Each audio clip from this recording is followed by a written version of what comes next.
higugma ta mano nato ang iyang mga sugo. Usahay dili nato na maabot.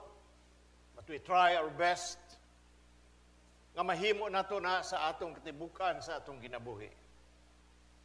Obedience to the Word of God is the best expression of love we can offer to God. Amen ba mo, anak? Obedience, pagsunod, pagsugot sa pulong sa Diyos, mao kana ang pinakamaayo nga expression sa gugma nga atong mahatag o atong ma-offer sa Ginoo. This is because God's Word, ang pulong sa Ginoo, tinuod,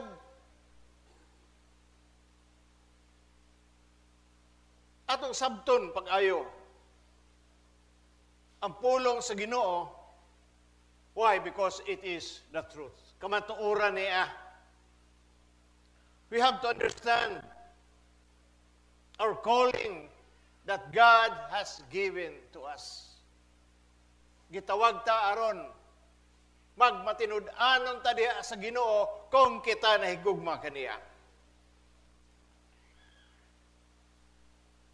Sometimes usahay na shorta sa atong tagsa-tagsa ka mga commitment kaya sa Ginoo, no? Nagwali ko ani kay apil ko, ingon niya ako'y labot. No? We have to pray that the gift of love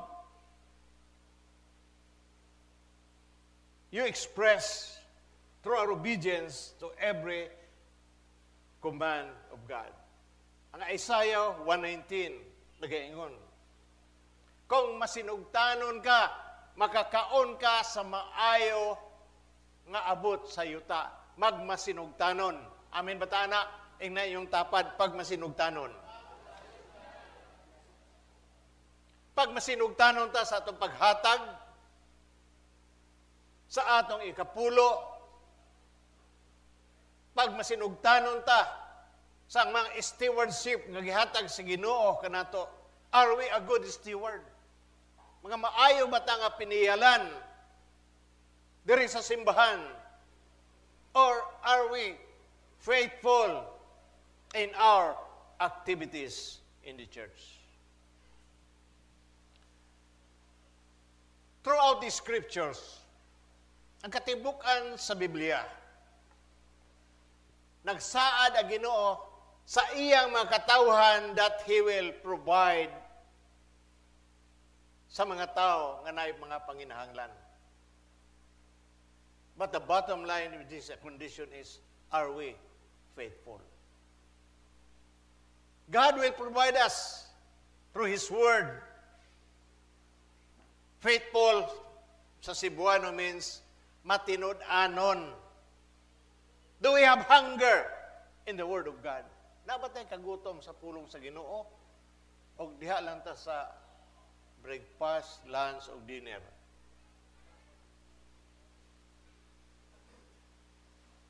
Are we faithful in our gift that God has given to us? Amin ba mo, anak?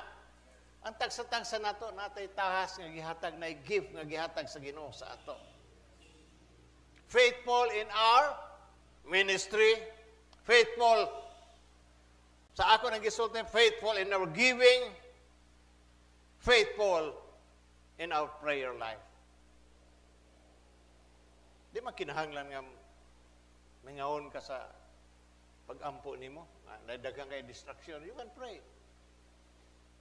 Ako usay makaampo man ko nga tubangan sa TV. Laban na usay karon grabe ang problema sa kalibutan. Ingkod ko, ako ginaampo si President Trump sa Amerika. Kaya ngano, kung unsa ang desisyon sa Republican, it will affect sa katibukan sa kalibutan. Bisag ni arata dere. Now, story after story, demonstration that the Father's amazing ability to satisfy His children. Gusto sa Ginoong masatisfy ta iyang mga anak. Like husband and wife. Kamo mag-asawa dire kung wala gyud sa sentro ang Ginoo, murag gyud mo mga siyakoy nga way kamay. It will end up in a situation kay ngano si Jesus wala masentro diha sa atong tagsatag sa kinabuhi. Study after study. 3 John 2, nag-ingon, I wish above all things that thou mayest prosper and be in health, even as your soul prosper. Ihatagan ta ni scripture para ma-attain na to physically, emotionally, and spiritual needs sa atong kinabuhi. God assures for responsibility for our needs when we obey Him. Hallelujah. Amin ba ta, anak? No? Assures. Gatagan assurance sa Ginoong responsibility for our needs when we obey. In our prayer request, natay mga panginahanglan nga wala matubag sa Ginoo. Unanswered.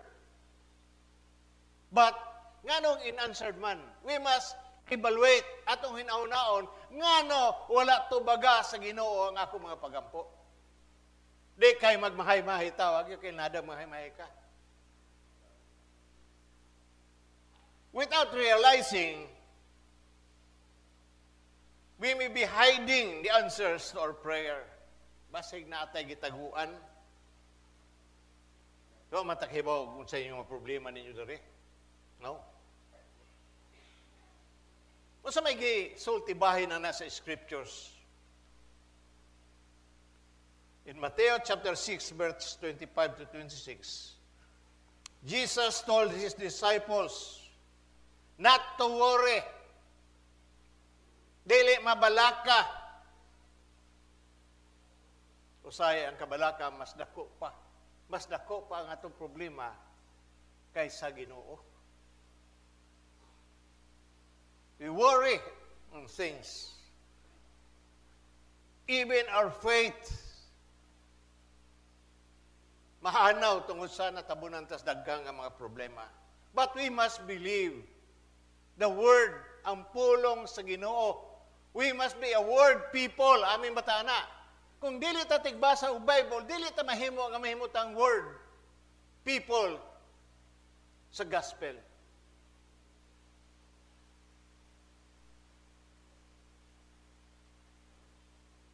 Matthew chapter 6, verse 8. We confuse needs sa atong gitawag nga want. Kasagaran ng mangayot na sa Ginoo, want man ang atong pangayo, dili man ang atong gitawag nga panginahanglan adlaw-adlaw. So akong basahon ang Matthew chapter 6.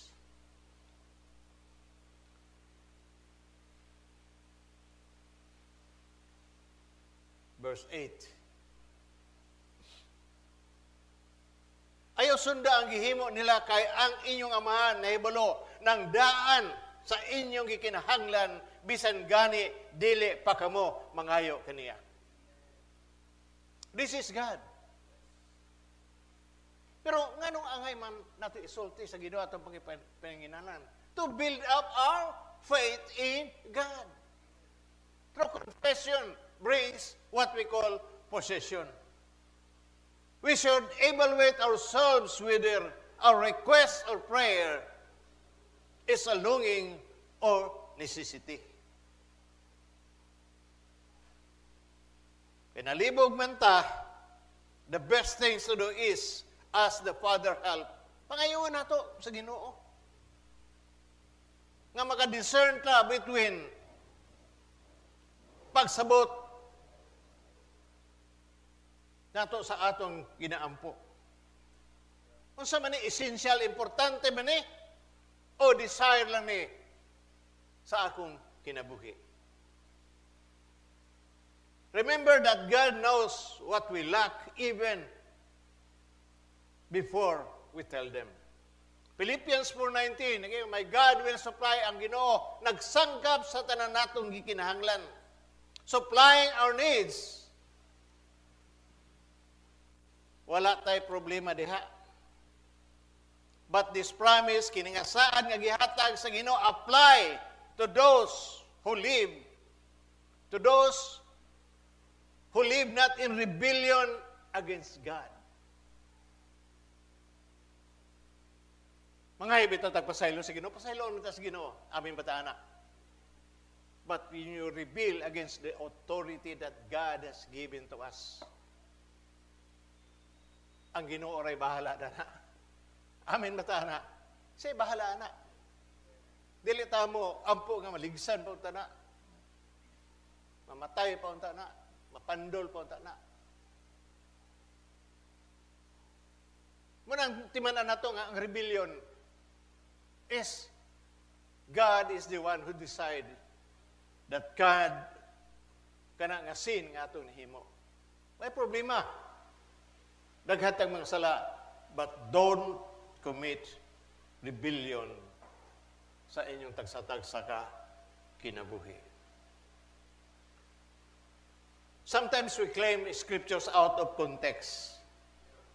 Sometimes the Lord will postpone answering our prayers until He can deal with an area of sin in our lives. Now, in Matthew chapter 7, verse 7,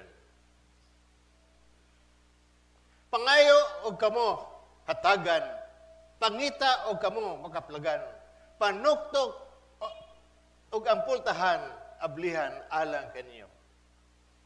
Knock, and you shall be open. Open, and you shall be knocked out kung wala ta magtuman sa pulo sa Ginoo. Nasabtan mo ko ninyo? Knock, and it shall be open. Open, and you shall be knocked out. If not, we can expect to receive those things from Him.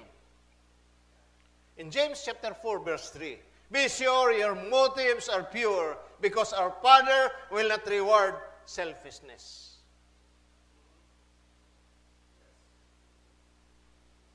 We fail sometimes to do our part. God will not do His part, or we are the one equipped to accomplish ourselves. We should work dili tamag tinapulan. Pagtuman sa sugo, unsa man sugo sa Ginoo, mao na ang iyang gitawag nato nga iyang pulong. Matthew chapter 6 verse 33, seek ye first the kingdom of God. Unahan ninyo ang gingharian sa Dios ug ang iyang pangamatarong ug ang tanang butang iyang igadugang. Ingna tanan. Di matamutuan ang tanan. But when you think constant kayo pa sa paghuna-una sa atong mga problema o sa atong mga panginahanglan, the result, it will become larger in our lives. So, sige lang taghuna-una sa mga problema, mahimo nang mas dako kaayo kana sa atong huna-huna. And then, as a result, God sees smaller. Mugamay ang Ginoo. This means our primary goal should be to honor God. Don't rush or pressure God and refuse to follow His schedule. Now in Matthew chapter Isaiah 55:8.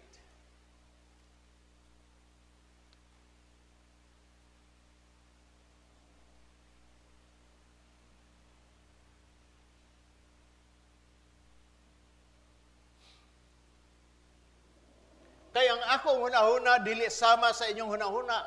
Ug ang ako mga laraw dili sama sa inyong mga laraw, nag-ingon ang Ginoo. God will answer our prayer. Ug unsa ang maayo alam kanato.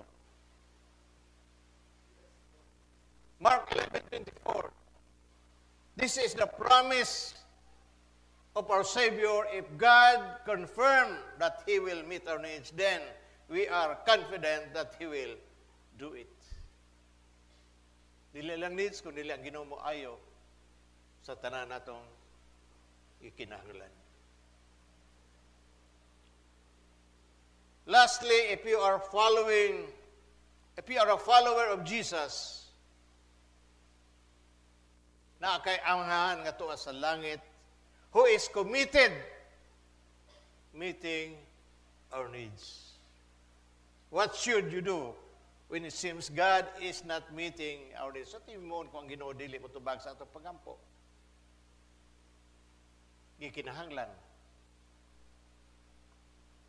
Fall on our knees, luhod og ampo og miingon, Lord, show me where I am getting wrong. Aha ko na sayop, Ginoo. Tudlo ko instead nga basolo nato ang Ginoo og uban tao. Or Lord, give me patience to wait on you. It is not yet time. Karong panahon na daghan ang ikulbaan. Okay, Tom Jones na. Kung di ka mosalig sa Ginoo, that's the problem. To ka mas tao. Naging umbaya ang Isaiah nga ayaw pagsalig sa mga tao. That is a curse. So, maghinay-hinay na tagbaklay. Daghang ba na balaka? Kada na ako misturya, daghang na balaka. Ang isa ka kandidato, anong napildi? Nga dagko man kay mga kwarta. Ang isa gamay ra. Why? Ako nang ginalize and I pray for that. Huwag tubag sa Ginoo. Wala nila hilabti unta ang mga kabuhian sa mga tao.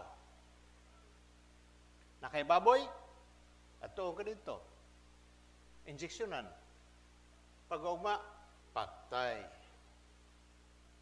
Nako'y vulcanizing amigo di asa, inuog. Dito gimini, di konfirme. Nagalay mo adto dito nga, magpabulkit siya. Asa ka man nga kandidato, munguta na siya. Dito ko pikas. Dito ka, lain nga, vulcanizing. Kukuyaw sa nga tao. Kuyaw, kaya bawang ka dito ka nibutar, magpabulkit ka din, isang sugot. Sa dito, balhin ito pikas. Kaya kini, kagpuan man ni amo. Sa daghang sa kubaboy bisap, patay. Manok, magyapon. Kaya kasagaran mga balay nato kung tuwa ka sa bukid, naamagay ni mga baboy, amin ba mo anak? Ako lagi yun, di ko kabuhi baboy dito kay ako mga iro, tulog ka mga aon mga nagbaboy.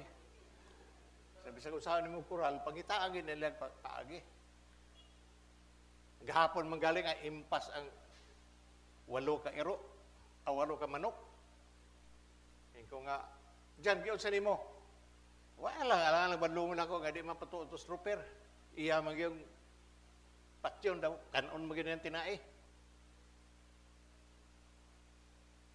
Masilingan, siya ko kay bawagin sa ni manok. Doon kayo naman may wasud lides manok. Ito mo danay akong ero, labihan kay kayo.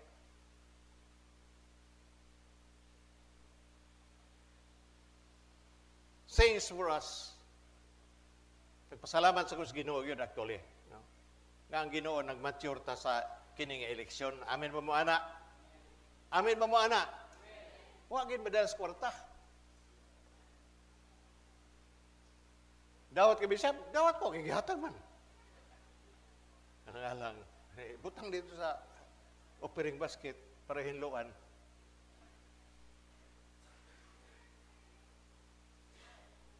I hope nga next time mag-mature gyapon taan ni mga butanga. Tuhop gyapon ang mga pagampo. Ay ning bahina. Kaya parehas man lang na sila. May mapili gyapon na nila. Ang nakadaog, napildi. Mora na sila. Nahibaw sa nakadaog na. Kadi na mangurakot. You don't know. Our job, our responsibility is to pray for those who are in authority. Amin ba tana? Otoridad man na sila. President Marcos, otoridad. Vice President Sara, otoridad. Di may kang Sara. Dito rin kami kang Marcos. O bang po, di may kang Marcos, dito rin may Sara. Dili na maayo. But we have to pray for those people, those in authority nga ang pagdumala nila sa atong nasod, mas maayo pa. Simply obey good and leave all consequences to Him. Yatag sa Ginoo. God will do His part if we do our part. Nothing is impossible with God. Amen matana. Mo kana ebanghelyo sa ngalan samahan sa Anak ug sa Espiritu Santo. Amen.